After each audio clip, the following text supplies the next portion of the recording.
Hi. And so the war goes on with the Philistines, Johnathan and Saul, in the name of Israel. But if we could back up just one book in the Bible, the book of Ruth, right before 1 Samuel, you remember there was Ruth and Boaz.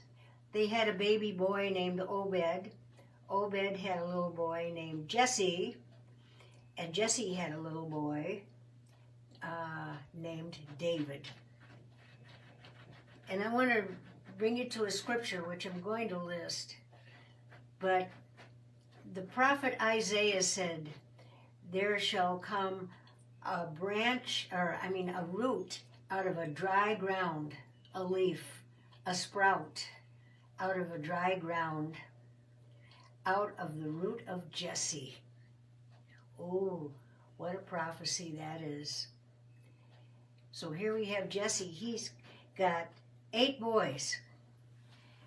And so David would be the great grandson of Ruth and Boaz.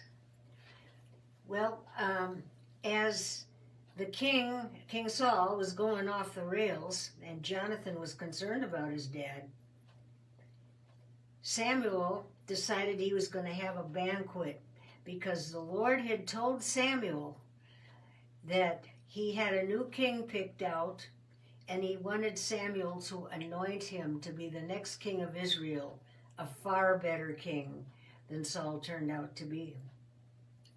So he held the banquet, and he invited Jesse's boys. He invited all 8, but only 7 came. And so Samuel said, well, you got one more boy, where is he? Oh, and Jesse said, oh, he's the littlest one. He's out in the field tending the sheep, but I've got my other 7 boys here. And Samuel said, I think the one that's out attending sheep is the one I'm interested in. And you know that while David was a shepherd and out in the field, that's when he wrote the 23rd Psalm. Well, Samuel went out to the pasture to see David, and he anointed David to be the next king of Israel. Oh, what? Yes, you, David, you're going to be the next king of Israel. David just was so humbled he couldn't believe that. And so in the meantime, poor Johnathan is trying to put up with his dad, and his dad's getting so mentally ill. He has mood swings, terrible.